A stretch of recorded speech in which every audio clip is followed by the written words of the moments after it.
2002 में जब खलास सॉन्ग इतना वायरल हुआ, अभी भी लोग उस गाने पे वाइब करते हैं। वो एरा का ऑरा अलग ही था, तब के जो एक्टर्स थे वो भी अलग ही थे। The glamour quotient, you can't take that away. The heroine has to be glamorous. She has to be beautiful. मेरे को रिग्रेट है कि मुझे फिल्म आई थी दिल चाहता है लेकिन ये रिग्रेट है कि मैंने एक फिल्म की थी प्यार इश्क मोहब्बत। उस टाइम मैं आराम से बोल सकती थी मेरे डायरेक्टर को कि ये फिल्म करनी है, मुझे आपकी फिल्म छोड़नी पड़ेगी। अनफॉर्चुनेटली प्यार इश्क मोहब्बत did not become such a massive hit and this film was like a cult film. मैं तो बोला एकता को कृष्णा कॉटेज 2 बना ले, क्योंकि लोग तो मुझे कहते हैं आज भी तुम वैसी लगती हो, तो भूतनी तो कभी ओल्ड नहीं होती। Shabari was a film I was drained completely कि मुझे हॉस्पिटलाइज भी करना पड़ा। उसमें मैं गैंगस्टर का रोल प्ले किया था मैंने, तो मुझे बहुत डी ग्लैमराइज भी करना पड़ा था। मेरी ग्रूमिंग मुझे बंद करनी पड़ी, मतलब no manicure, no pedicure, no eyebrows, no upper lip. Depression हो या पैनिक अटैक्स हो, मेंटल हेल्थ जो है it's easier for us to talk about it. Unfortunately, men still can't talk about it much. ये मेरे साथ हुआ। शादी के बाद लोगों ने सोचा कि अभी शादी हो गई शायद काम नहीं करेगी, बट ऐसा नहीं था। ये भी होता है।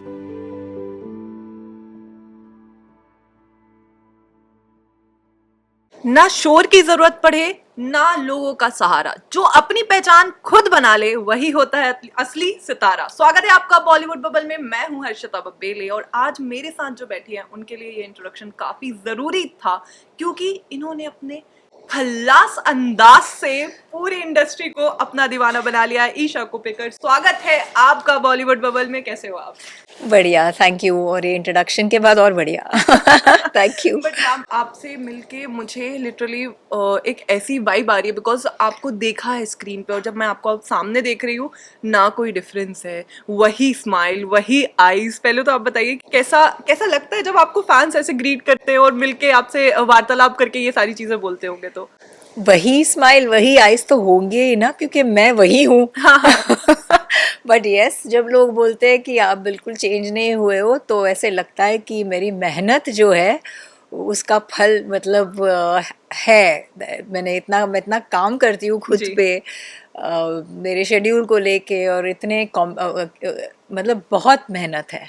सो बहुत अच्छा लगता है। फैंस का प्यार तो है ही, तो उसके वजह से है हम यहाँ है ही। So it's nice.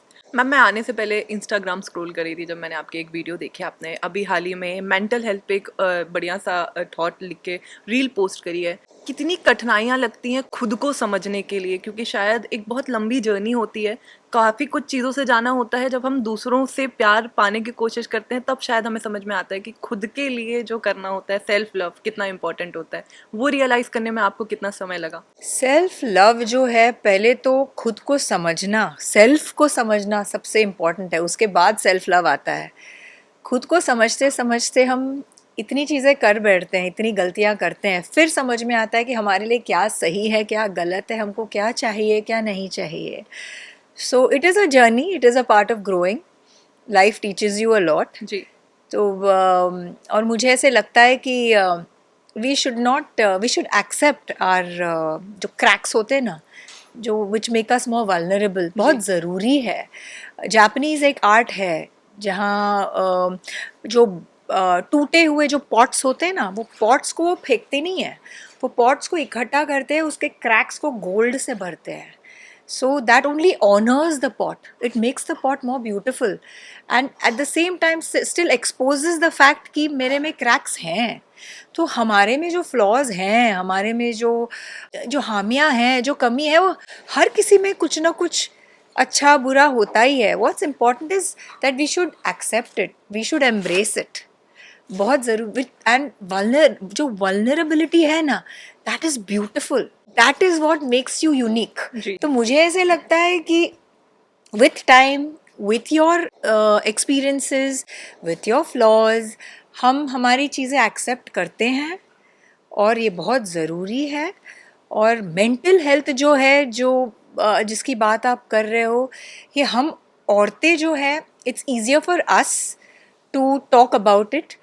Unfortunately, men still can't talk about it much, whether it is any kind of depression हो या पैनिक अटैक्स हो, ये सब हम फिर भी आज ओपनली बात करते हैं, women. Ji Men are still finding it difficult. I think it is, कोई ऐसी बुरी बात नहीं है to speak about your mental. It's like anything. आँखें ख़राब हैं, हमारे लोगों को हार्ट डिजीज़ होते हैं, कोई भी चीज़, आँखें ख़राब होती है तो we go to an ophthalmologist, of right? course. वैसे ही, so it is very important to speak about your issues, and you should not treat it like an issue. Maybe issue is not the right word. You should just embrace it कि ठीक है, मुझे ये problem है, I will overcome it, and this problem will only help me become better. और उसमें से एक कोई चीज़ ऐसे रह जाएगी which is my uniqueness. That is what makes you unique. Of course ma'am, बिल्कुल।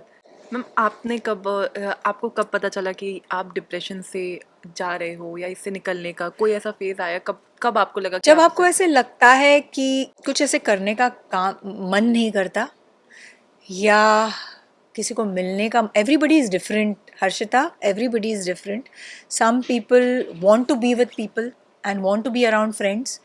थोड़े लोगों को अकेलापन, they want to fight it out alone. Some people eat a lot, some people lose their apatite.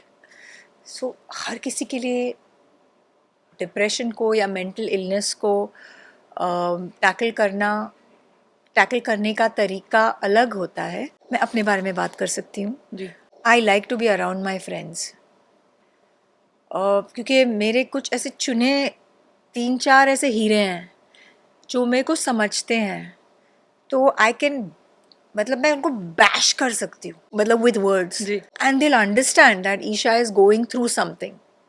They won't जज me, I will not feel judged. I am very close to my parents जी also. Of course. हाँ so एक ऐसा phase था मेरी life में जब मुझे लगा अब सब कुछ ख़त्म. और ऐसे एक फेज, जैसे काफ़ी फेजेस होते हैं हमारे लाइफ में, करियर वाइज, पर्सनल लाइफ. उस टाइम पे हमारे लिए जो इम्पोर्टेंट है that becomes a big thing. Relations, कई बार हमारा काम, कई बार एक hit flop, we feel that is the end of everything. एक फ्लॉप हो गया, ख़त्म हमारी लाइफ. एक रिलेशनशिप ख़त्म हो गई, ख़त्म हमारी लाइफ. ऐसे नहीं होता. एक चीज़ ख़त्म होती है तो दूसरी शुरू होती है.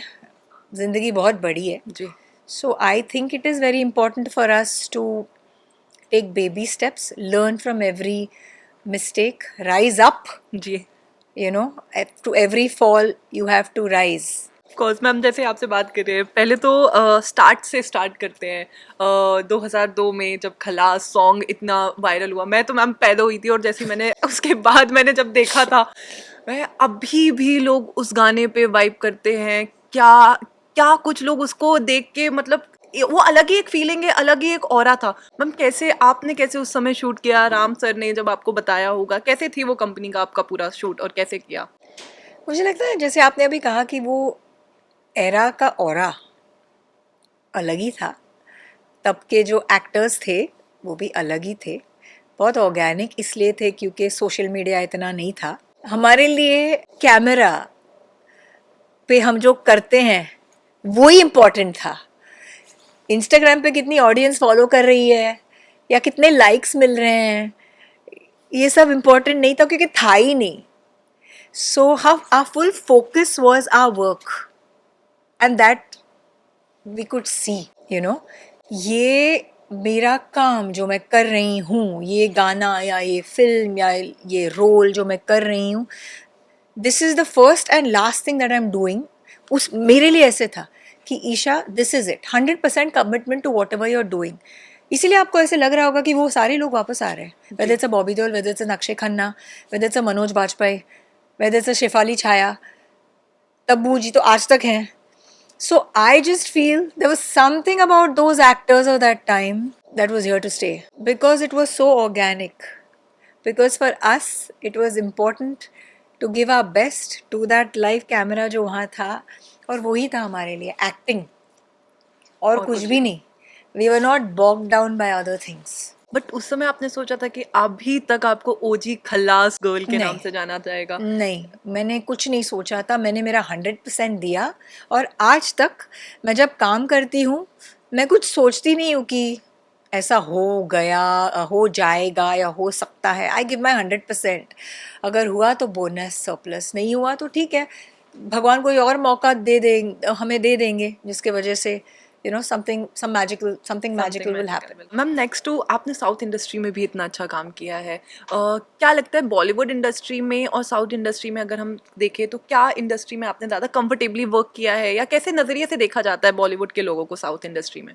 मतलब अच्छी तरीके से ही देखा जाता है. Very good.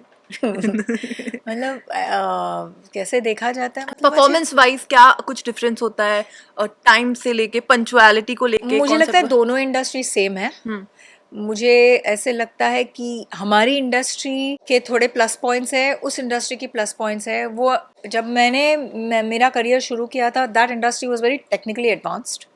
वहाँ पे स्क्रिप्ट पे बहुत काम किया जाता है. और यहाँ मुझे ऐसे लगता है कि हर चीज़, मतलब इन टर्म्स ऑफ प्रोफेशनलिज्म बोलिए, हर चीज़ बोलिए, I think both the industries are at par. ऐसे कोई मुझे फ़र्क नहीं दिखता, क्योंकि मैंने मेरे काम की शुरुआत, मेरे करियर की शुरुआत साउथ से की थी. तो मुझे ऐसी फीलिंग आई that I was accepted there more easily than I was accepted here. But जो यहाँ पे एक्सेप्ट पहले होता है उसको अलग फीलिंग होगी कि आई was accepted in Bollywood, in a far better way than I was in South. तो to each his own. मेरी करियर की शुरुआत वहाँ इसलिए हुई क्योंकि मैंने म्यूज़िक वीडियोस किए थे. मुझे मेरे एक म्यूज़िक वीडियो के थ्रू मुझे वहाँ एक ब्रेक मिला और it became a huge hit. I got a film fair award. उसके बाद मैं यहाँ आई और फिर खलास आया. देन दिस खलास बिकेम ह्यूज. जो आपकी शुरुआत है वो यादगार रहती है. तो इसीलिए south is very close to me because my first break came to me in the south. But अगर देखा जाए both the industries are doing great. But ma'am कई एक्टर्स होते हैं जो कहते हैं कि मनी वाइज काफ़ी ज़्यादा डिलेज होते हैं, या कुछ लोगों को स्टार्टिंग में यूज़ कर लिया जाता है. मैंने कई एक्टर्स से बात करी, उन्होंने कहा कि जब मैंने फ्रेश स्टार्ट किया था, नए नए थे, हमें पता भी नहीं था, हम काम करते थे बस कि कहा जाता अपॉर्चुनिटी बहुत अच्छी है, पैसा कम मिलेगा बट आपको फेम मिलेगा. ऐसा कुछ आपने साउथ या बॉलीवुड में कभी फेस किया? ये देखिए, मैं आपको एक बात बताती हूँ. आपको डिसाइड करना है आपको फेम चाहिए या पैसा. मुझे इनिशियली फेम चाहिए था. पैसे आए नहीं आए मायने नहीं रखता, पहले फेम चाहिए. फेम से पैसा मिल जाएगा. तो मेरे लिए इम्पोर्टेंट था कि मुझे अच्छा काम मिले. उसके बाद मुझे उसमें कम पैसे मिले, नो प्रॉब्लम. अगर आप सक्सेसफुल होंगे, successful also is a very, मैं सक्सेस इज़ कुछ ओवररेटेड है. It's overrated term. Everybody in their, आप भी सक्सेसफुल हो, मैं भी सक्सेसफुल हूँ, कैमरा के पीछे जो बैठे वो भी बहुत सक्सेसफुल है. Fame has got nothing to do with success. Famous is different and being successful is different, right? A businessman would not be very famous but he is very successful. He may be more successful than all of us sitting here.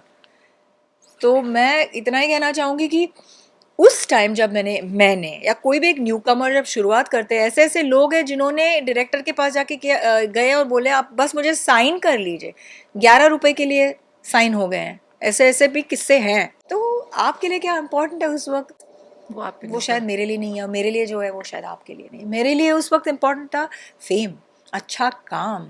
Ma'am काफ़ी कुछ बदलाव हुआ है industry में, काफ़ी long term से आप industry में हो. क्या एक मेजर बदलाव जिसके बारे में आप हमें बता सकते हो? पहले मेरी एक एक्टर से बात हो रही थी, उन्होंने कहा था वैनिटी वैन्स का सिस्टम अब आया है, पहले तो हमारे पास वो भी नहीं हुआ करता था. चीज़ें काफ़ी डिफरेंट हुई हैं. आपने क्या चेंजेस देखे हैं? वैनिटी वैन तो हमेशा था. इंटीरियर्स में कई, जैसे अत्रपल्ली फॉल्स में मैंने शूट की थी मेरे एक फिल्म में, जहाँ बाहुबली शूट हुई थी, वो फॉल्स जो है वहाँ नीचे तक वैन नहीं जाती थी. तो वैन एकदम ऊपर रख के ऑलमोस्ट 2 किलोमीटर हमको नीचे चल के जाना पड़ता था हर एक शॉट के लिए. तो हम वहीं पे रुकते थे. ऐसी चीज़ें होती हैं. But van was always there, so I never had that issue of vans. But yes, technically scientifically जैसे हर चीज़ एडवांस होती है, वैसे टेक्निकल एडवांसमेंट्स भी होते हैं. अब AI आ गया है और बहुत चीज़ें चेंज हो गई हैं. पहले डबिंग होती थी, फिर माइक्स आ गए, अभी डबिंग कम हो गई है. अब डबिंग जो पोस्ट प्रोडक्शन में होता है वो उतना नहीं होता. सो सच इज़ लाइफ. अपॉर्चुनिटीज़ को क्या लगता है कि बहुत है अभी बहुत है, पहले बहुत ज़्यादा हैं. और मैं ये कहूँगी कि एक्टर्स का टाइम आ गया अभी. I don't think superstars got nothing to do with actor. जी. Actor is actor, superstar is superstar. जी. सो अभी ऐसा है कि we should not confuse the to.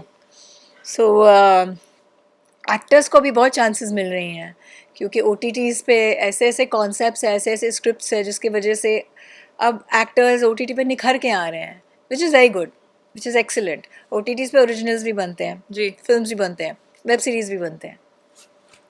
मतलब एक्टर्स के लिए अब खुली अपॉर्चुनिटी है. वाओ मैम, स्टार्टिंग से देखें तो बीइंग अ गर्ल इस इंडस्ट्री में काफ़ी ज़्यादा स्ट्रगल्स होते हैं.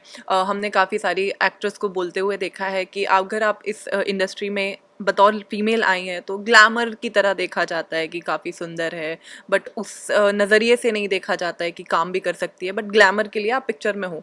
इसमें आपका क्या टेक ऑन है, क्या लगता है कि उस समय भी ऐसा होता था या अब थोड़ा सा बदलाव है? आपको क्या लगता है कि एक हीरोइन खूबसूरत होनी चाहिए कि नहीं? Beauty with brain ma'am. होनी चाहिए. Of course. Beauty with brain, तो पहले क्या आया? ब्यूटी. सो हम इस इंडस्ट्री में हैं, it is the glamour industry. So एक औरत को जब आप एक गाने में देखोगे या एक औरत को, एक्ट्रेस को आप फिल्म में देखोगे, the glamour quotient, you can't take that away. The heroine has to be glamorous. She has to be beautiful. I would be. It's not right for me to say that. And beauty again is. आपका perspective अलग हो सकता है, मेरा perspective अलग हो सकता है. There are 20 girls in the industry, all are beautiful. Or 50 girls in the industry, all are beautiful. अब आपको डिसाइड करना है कौन से रोल के लिए कौन सी ब्यूटी आपको चाहिए, और आपके रोल में आपको ब्यूटी विद ब्रेन्स चाहिए कि ब्रेन्स चाहिए कि सिर्फ ब्यूटी चाहिए. वो आपके ऊपर है. आपके पास सब है इंडस्ट्री में. मैं ये नहीं बोल सकती कि अरे यार वो फिल्म में मुझे रोल, मैंने ऑडिशन किया था लेकिन मुझे काम नहीं मिला और कुछ किसी ऐसे लड़की को लिया जिसको, ठीक है, वो शायद रोल की डिमांड होगी कि they needed somebody who was either better looking, prettier than me, more talented than me, or maybe there were some connections. वो कुछ भी हो सकता है. किस्मत. ये आपके जो किस्मत का लिखा हुआ है आपको मिलेगा आज नहीं तो कल, वो कोई लेके नहीं जा सकता. लेकिन अगर कोई लेके गया मतलब वो उसके किस्मत में था, मेरे किस्मत में नहीं था. So I completely trust destiny, and I also feel that your loss is somebody else's gain, somebody else's loss could be my gain. But ma'am कभी मतलब ऐसे मुझे सुनने में आया है कि आपको मस्ती 4 भी ऑफर हुई थी और कुछ रिप्लेसमेंट नहीं, हुई. गलत सुनने में आया. गलत. ऐसी हाँ. कोई प्रोजेक्ट जो आपको ऑफर हुआ हो और फिर आपके हाथ से गया हो, आपको रिग्रेट हो, जैसे आपने कहा कि कुछ. हाँ, मेरे को रिग्रेट है कि मुझे फिल्म आई थी दिल चाहता है. सच्ची में मैं जिंदगी का, ये इंडस्ट्री को लेके वो रिग्रेट है मेरा. ऐसे बहुत सारे रिग्रेट्स हैं, लेकिन ये रिग्रेट है कि मैंने एक फिल्म की थी प्यार इश्क मोहब्बत, और उस टाइम मैं आराम से बोल सकती थी मेरे डायरेक्टर को कि प्लीज़, या प्रोड्यूसर को, मैंने आपकी फ़िल्म साइन की है लेकिन मुझे ये फ़िल्म भी करनी है या ये फ़िल्म करनी है, मुझे आपकी फ़िल्म छोड़नी पड़ेगी. बट उस टाइम मुझे गाइड करने के लिए कोई नहीं था, और मेरे वैल्यूज़ इतने आए हैं ना, जो ठूस ठूस के मेरे माँ बाप ने भरे हैं मेरे अंदर, कि हमने एक बार अगर किसी को कमिटमेंट दे वो दिया. शायद मेरी जिंदगी का ही डायलॉग है जो सलमान ने यूज़ किया है, खुद से कमिटमेंट कर ली तो किसी, हम समथिंग खुद की नहीं सुनता. हाँ, हाँ. So that is what I said. नहीं, मैंने वो साइन कर लिया है, अब मैं कैसे उनको धोखा दे सकती हूँ, मैं नहीं बोल सकती कि मुझे दूसरी फिल्म करनी है. लेकिन आज ऐसे लगता है यार कुछ तो जुगाड़ करना चाहिए था कि मैं वो भी कर सकती थी, ये भी कर सकती थी, या साथ में. हाँ, बिकॉज unfortunately प्यार इश्क मोहब्बत did not become such a massive hit, and this film was like a cult film till date. दिल चाहता है is वाह. बट मैम इतने अच्छे अच्छे आगे भी प्रोजेक्ट्स हैं और होंगे ऑफ कोर्स. या वो तो मैंने बोला ना, किस्मत. कुछ तो मिलेगा, जी. वो तो मैं जानती हूँ.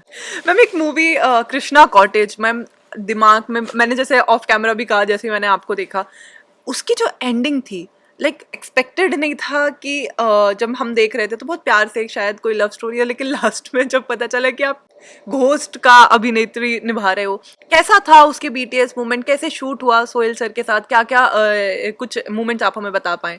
रियली मोमेंट्स थे, मुझे तो कभी नहीं लगा मैं भूतनी हूँ उसमें. It was like a love story. लेकिन थोड़े ऐसे मूवमेंट्स हैं जहाँ पागलपंती करनी पड़ती है ना, वो सब जो तब पता चला कि एक नॉर्मल इंसान तो ये सब नहीं करेगा. जी. हालांकि जब मुझे स्क्रिप्ट सुनाई गई थी मुझे पता था I was a ghost, but when I was acting मुझे कभी नहीं लगा I am a ghost. Very normal. आपने देखी है फिल्म हाँ या ऐसे इंटरव्यू में बात कर रहे हैं? नहीं, मैंने बहुत, देखिए आप ना? मुझसे पूछ लो। हाँ बस। तो अगर आपने देखी है ना फिल्म, तो आपको कभी भी नहीं लगेगा पूरे फिल्म में कि ये भूत है। अगर आप आइसोलेशन में सीन्स हाँ, देखो, हाँ, हाँ, यू विल नेवर, बिकॉज ऐसे कभी मुझे भी फील नहीं हुआ। It was a normal romantic love story, right? It was a beautiful Beautiful, emotional, जो yeah, भी of है course. रोमांटिक। हाँ, लेकिन जब वो शादी हो रही है उन उनकी दोनों फिर, की, हाँ, हाँ, हाँ, और हाँ, वो आती है, ऐसे आती, ऊपर दिखाया जाता है, वो लोग मेरी तो बैठे रहते पूरी, हैं। मेरी नेक की बैंड बज गई थी वो सब करके। वो कभी किया नहीं था लाइफ में। तब पता चला ईशा तू भूतनी है, इसीलिए तेरे से ये करवाया जा रहा है। नहीं मैम, वो सीन मुझे याद है जब सनलाइट आपके चेहरे पे आती है और हाँ, आप सोहेल सर को ऐसे, मैं देखती हूँ और सोहेल ऐसे करता है। हाँ वो वाला सीन कुछ अगर आप हमें बता पाए, क्योंकि वो बर्फ में भी आप दोनों का हाथ पकड़ा जा रहा है, फिर उसे मैं उन्हें अभी पता खुद की था। तारीफ अपने मुंह से कैसे करूं? अब मेरे जैसी कोई ब्राइट स्टार आएगी तो लोगों को ऐसे ही करना पड़ेगा ना, क्या करेंगे लोग? चश्मा वश्मा पहनना पड़ेगा। वही तो था ना जी कि I am just getting out of a telephone booth, and वो, क्योंकि that is synonymous to the ending, जी कि जब भी एक रे ऑफ सन आपकी लाइफ में अगर आएगा, वो बोलती ना एंड में, एक पैराग्राफ है ना, अगर आपको याद है, आपको याद होना चाहिए, मुझे याद नहीं है, मैंने तो बहुत फिल्में की। अरे अब देखो तो सी मेरा पकड़ लिया मैंने। मेरा हाँ, तो ऐसे है तो कि जब भी ऐसे हवा का एक झोंका झोंका आएगा और तुम्हारे या चेहरे एक, को, हाँ, एक सूरज की किरण आएगी, तो तुम्हें लगेगा कि कि मैं it I. Remind you of me. So क्योंकि वो एंड में वो था, उसको जस्टिफाई करने के लिए वो, बट वो बेपनाह प्यार है सॉन्ग तो सीरियल्स में इतनी बार उठाया गया है, हाँ, मतलब एकता has made it famous। हाँ बिल्कुल, सीरियल्स का हुक गाना हो गया था Yes, एकता yes, मैम की हर सीरियल का। तो आप जब सुनते थे तो आप कभी एकता मैम को कहे कि अरे आप तो वो मैंने तो गाना, बोला एकता को कृष्णा कॉटेज 2 बना ले, हाँ, क्योंकि लोग तो मुझे कहते हैं आज भी तुम वैसी लगती हो, तो भूतनी तो कभी ओल्ड नहीं होती। तो मैंने कहा बना ले, आई लुक द ऐसे मत सेम, कहो। पीपल विल 100% बिलीव कि ये 100% भूती है। Isha Koppikar is a ghost, is a vampire. I have not changed, right? Shahrukh sir के साथ काम करने का कैसा एक्सपीरियंस रहा? डॉन द मतलब फ्रेंचाइजी है और अभी डॉन 3 आने भी वाली है। पहले तो आपका एक्सपीरियंस बताइए कैसा रहा, कैसे थे वो सेट पे, बिकॉज उनके बारे आपको में। जैसे दिखते हैं वैसे ही हैं। ही इज अ, मतलब women love him, and I know, बस। सो जैसे फिल्मों में है जी वो वैसे ही रियल लाइफ में है।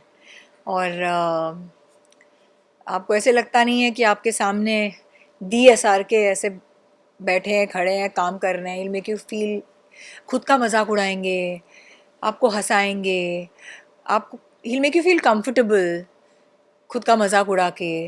जैसे कि अरे ये और प्रियंका डांस कर रहे हैं, दोनों डांस कर रहे हैं, तो मुझे क्यों बुलाया, मुझे कौन देखेगा?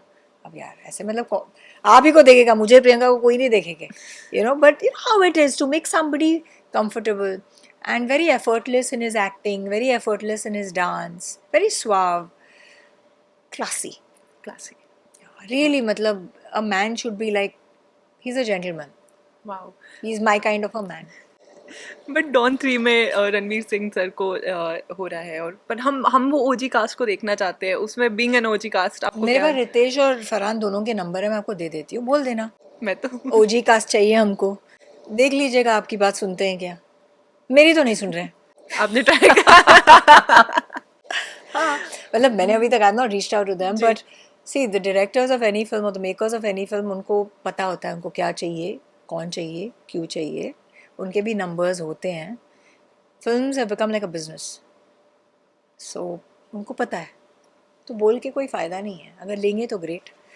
अभी I don't know who is there, Ranveer है, शाहरुख है, बहुत स्पेकुलेशन चल रही है अराउंड ऑल दिस। मैम अभी एक बहुत बड़ी जो जर्नी आपकी लाइफ में हुई है वो मदरहुड की हुई है, और अब अगर भी नहीं, 11 साल हो हाँ, गए। बट जो मेन होगी वो मदरहुड की होगी। सॉरी। बट हम अपनी माँ के इमोशंस को तभी समझ पाते हैं शायद जब हम उनकी जगह आते हैं। तो जब एक माँ बनते हैं तो हमें रिस्पॉन्सिबिलिटी समझ आती है। वो रिश्ता क्या आप अपनी माँ के साथ समझ पाए जब आप माँ बने? यस, पहली बार समझ पाई जब शादी हुई और मदर इन लॉ से मिली, और दूसरी बार समझ में आया ये everybody will relate to this, because माँ माँ है और सास सास है, सो और दूसरी बार समझ में आया जब of course I when Rihanna came into my life. So कि what all a mother goes through, the fact that you are responsible for a life, कि आप किसी के लिए जब तक उसको दिमाग नहीं आए तब तक आप डिसीजंस लोगे, और वो डिसीजंस उसके लिए सही होने चाहिए, क्योंकि अगर वो गलत होंगे it is your responsibility, your fault if it backfires.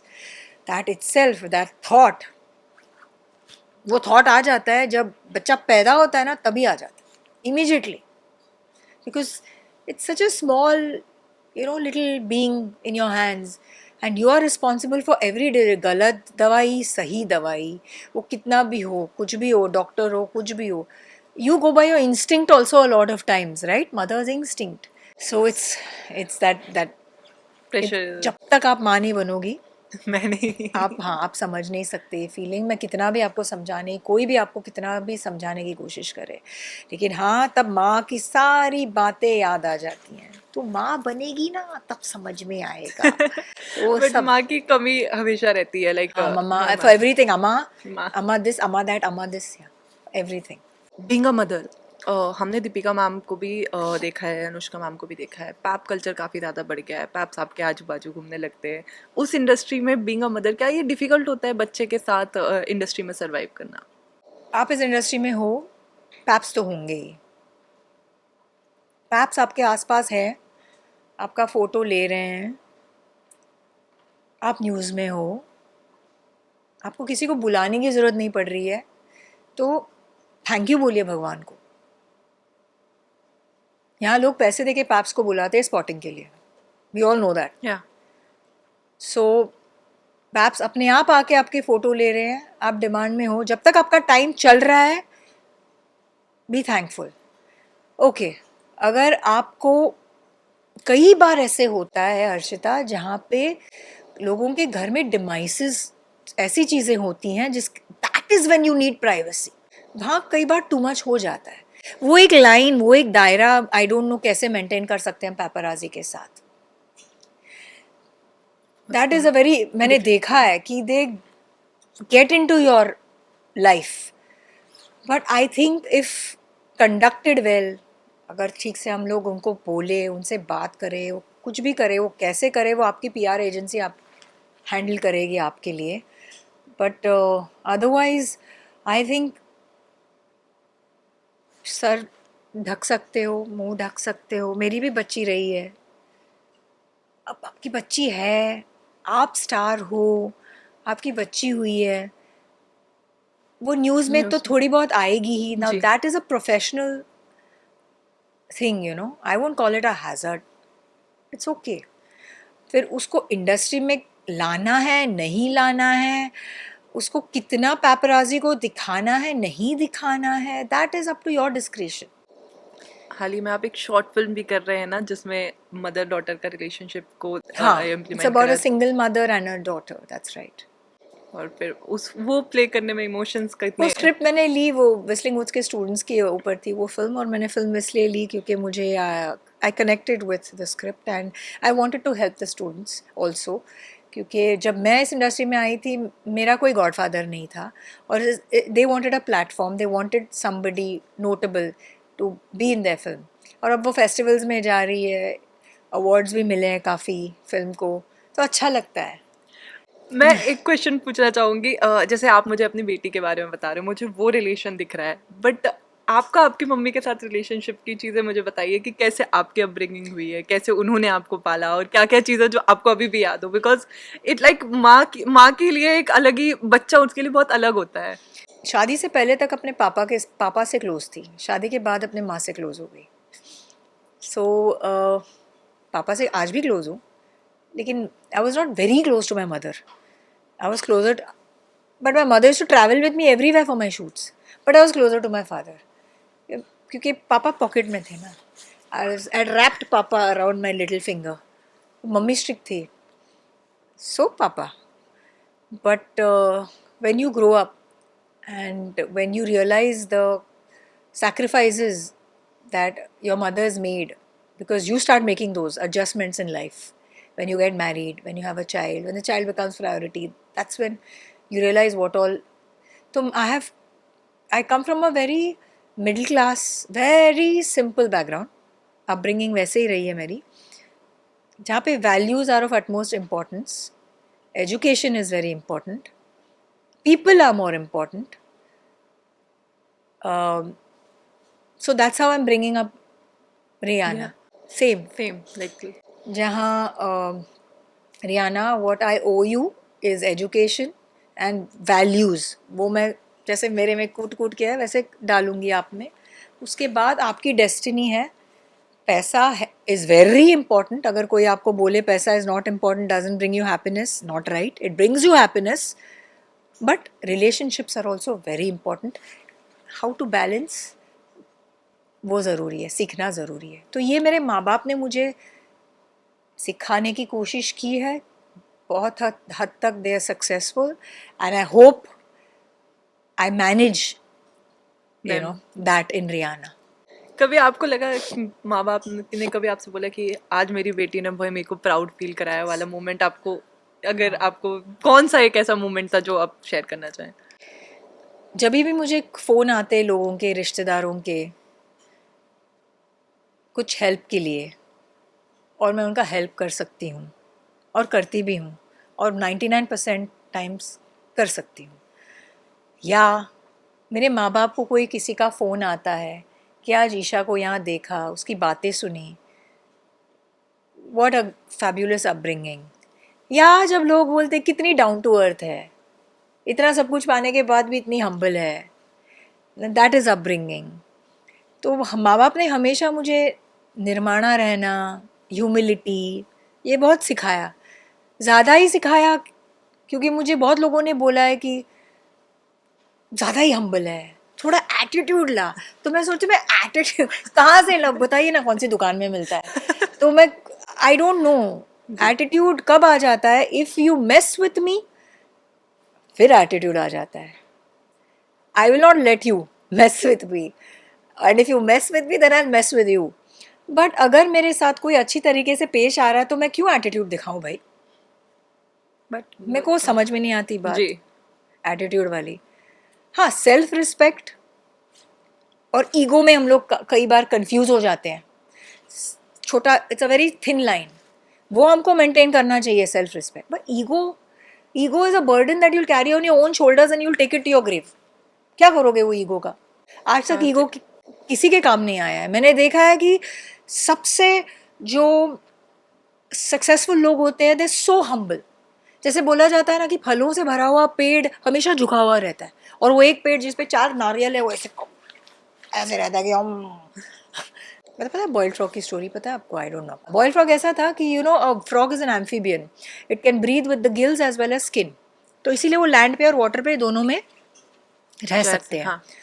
तो एक बार एक फ्रॉग को ऐसे किसी ने उठाया और एक पॉट में रख दिया और गैस ऑन कर दिया, और वो गैस ऑन करने के बाद वो फ्रॉग ने अपने बॉडी टेम्परेचर को इतना एडजस्ट करता गया, इतना एडजस्ट किया कि वो फिर बॉईल हो गया.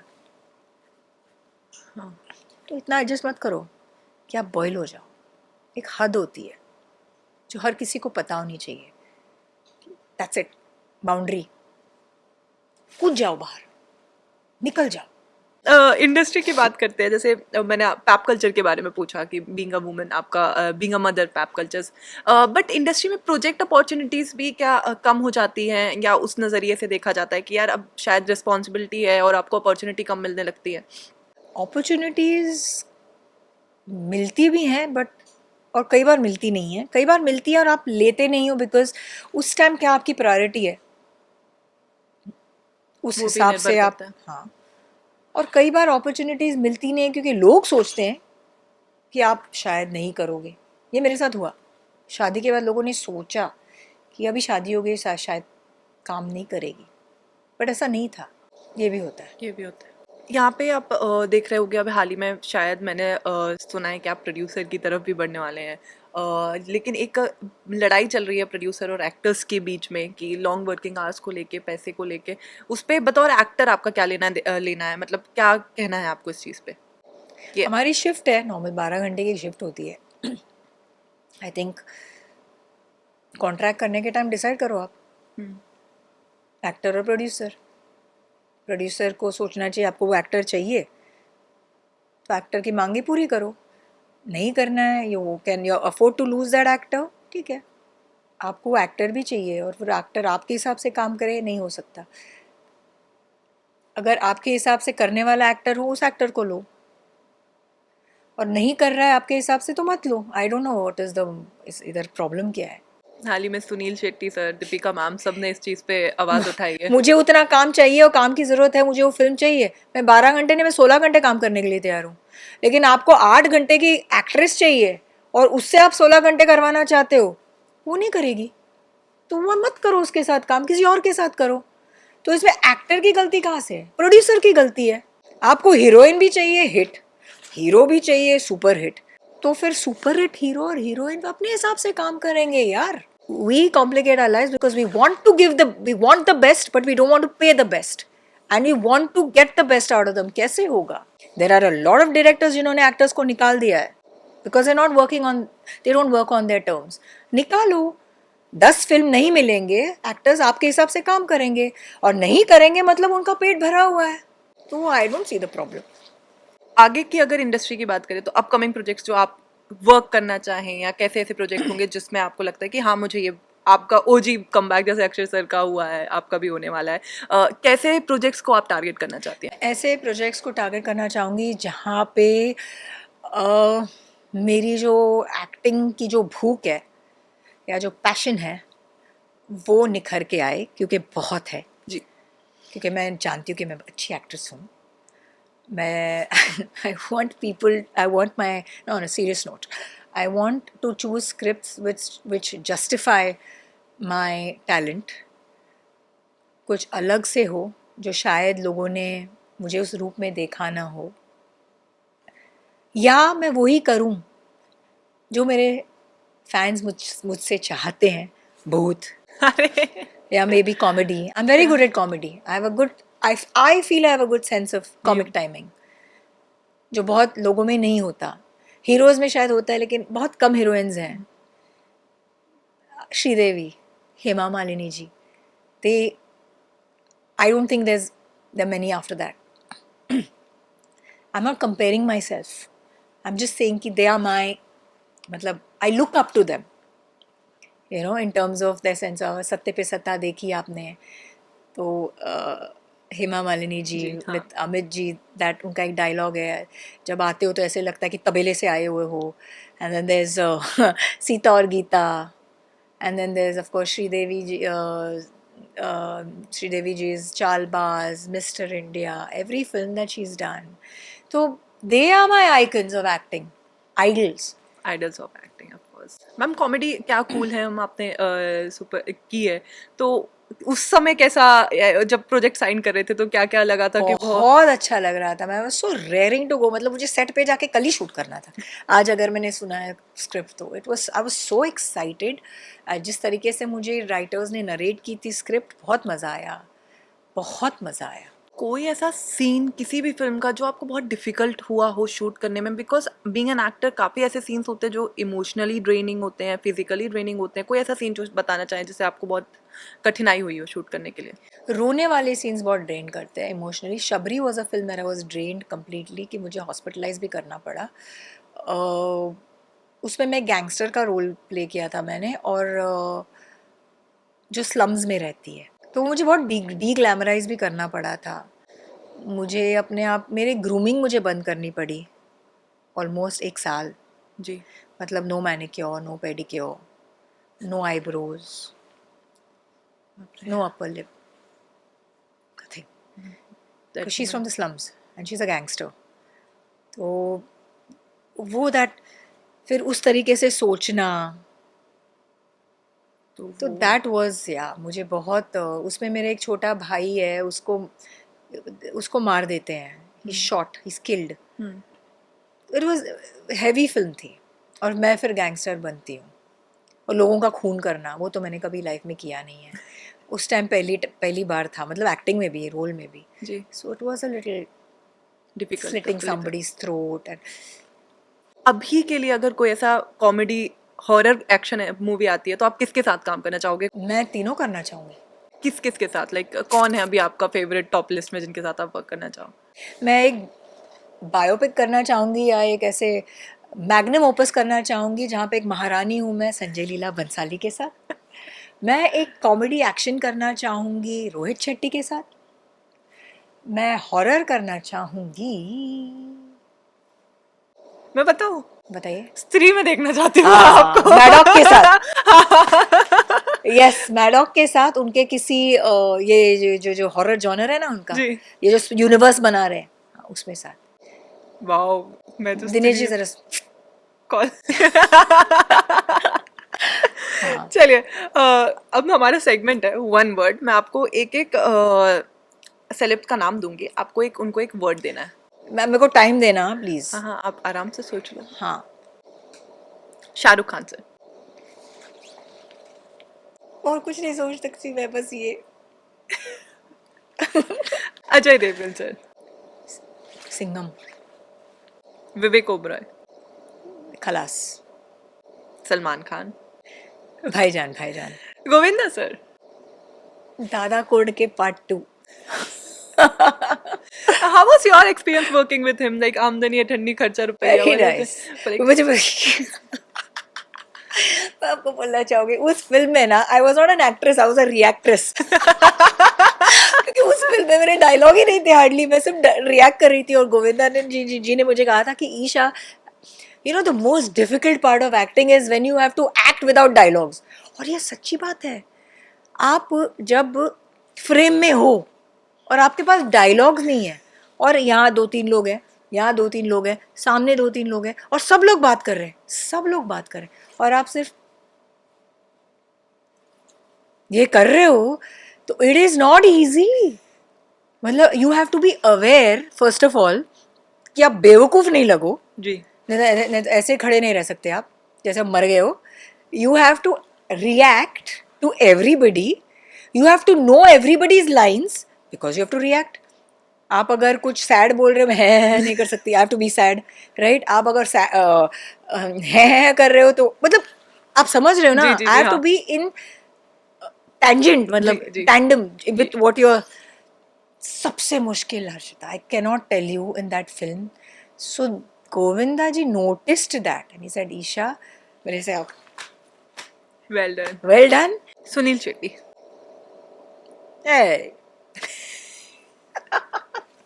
Amitabh Bachchan sir. Amit ji is like, वो क्या था, है। हाय। हाँ। Sanjay Dutt. Sanjay Dutt is Munna Bhai. Munna. I think that actually got him back. I love him in Munna Bhai. Manoj Bajpayee. Family man. Because, okay, that also love it. Recently I met Manoj at, where did I meet him? Somewhere I was traveling and I met him and he told me the story of his life, मतलब his family. वो बोलता मैंने कुछ किया ही नहीं ईशा.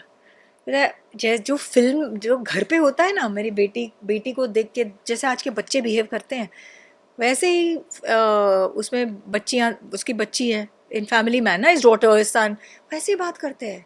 वो मैंने जो घर पे जो है वैसे ही बिहेव किया।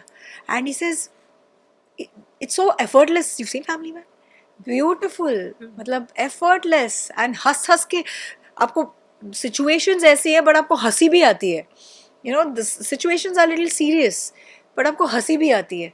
सो ही सेड कि मैंने वही किया एंड आई सेड जो द फैमिली मैन आपको टाइटल मिला है वो सही है बिकॉज एग्जैक्टली द सेम।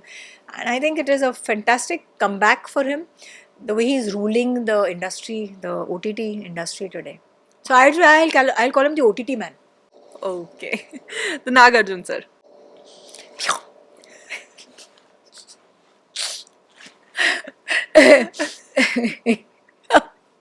वही याद आता है चंद्रलेखा की मेरी झापड़ जो मिली थी, बस मेरी गलती थी लेकिन। ओके। रेखा मैम। फीमेल अमिताभ बच्चन। तो ये तो हमारा सेगमेंट। कुछ इंटरेस्टिंग फैक्ट्स मैंने आपके बारे में और निकाले अपार्ट फ्रॉम इंडस्ट्री बॉलीवुड से। आपने मिस इंडिया 1995 का खिताब भी अपने हासिल किया हुआ है। मॉडलिंग मिस इंडिया में मिस टैलेंट। मिस टैलेंट में, बट आपने खिताब तो हासिल किया है मॉडलिंग का।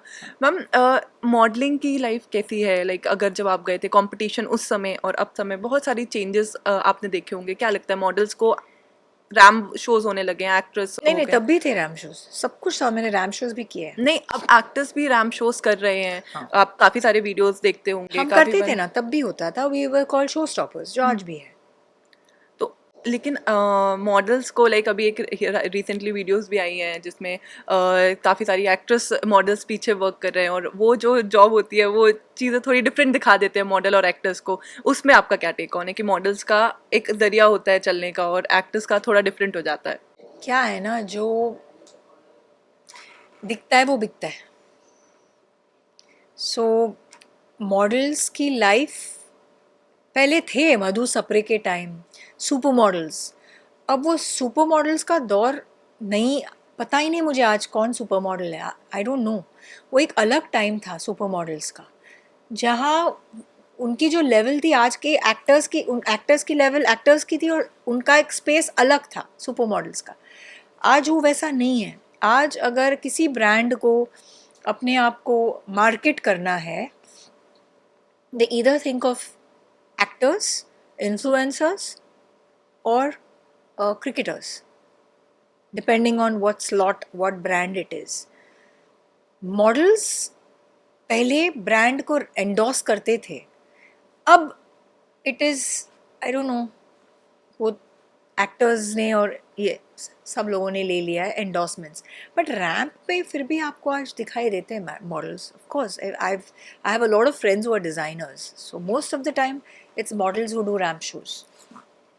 शो स्टॉपर की एक वो कैटेगरी अलग होती है, चाहे लास्ट में या ओपनिंग जो करते हैं डिज़ाइनर्स वांट, जो मैंने आपको कहा। Of course. चलिए, अभी जो नई नई अभिनेत्राएं आना चाहती है बॉलीवुड में, इंडस्ट्री में, उनके लिए आप क्या एक मैसेज देना चाहोगे? ऑल द बेस्ट कहना चाहूँगी, प्लीज़ आइए, लेकिन यहाँ पे मतलब देखिए, स्ट्रगल हो या कुछ भी, वो हर इंडस्ट्री में होता है, it's in every industry. So it's the survival of the fittest, you know, the toughest. तो आप कितने टफ हो, कितने टैलेंटेड हो, जो भी है वो आपके ऊपर है। There is a space, there is a slot for everybody and nobody can take that. Thank you so much ma'am, आपसे बात करके मुझे काफ़ी अच्छा लगा। अपने फैंस के लिए एक मैसेज दे दीजिए। I love you all. आपके वजह से मैं हमेशा, मेरी ये लाइन ना एक हमेशा यही रहती है, क्योंकि ये चेंज नहीं हो सकती। आपका प्यार, आपकी लॉयल्टी इतनी रही है मेरी तरफ कि आज भी मेरे फैंस आ लाइक, ईशा जी कब आ रहे हो आप, हम आपको देखना चाहते हैं। सो आई एम हियर एंड 2026 मतलब it is. So thank you so much for your love and keep the love growing, keep the abundant love that you all send and the blessings constant, and God bless you all। आपके परिवार को, आपके सब लोगों को, आप मेरी तरफ से नए साल की हार्दिक शुभकामनाएं, lots of love and God bless. Hi, this is Isha Koppikar और आप मुझे देख रहे हो बॉलीवुड बबल में।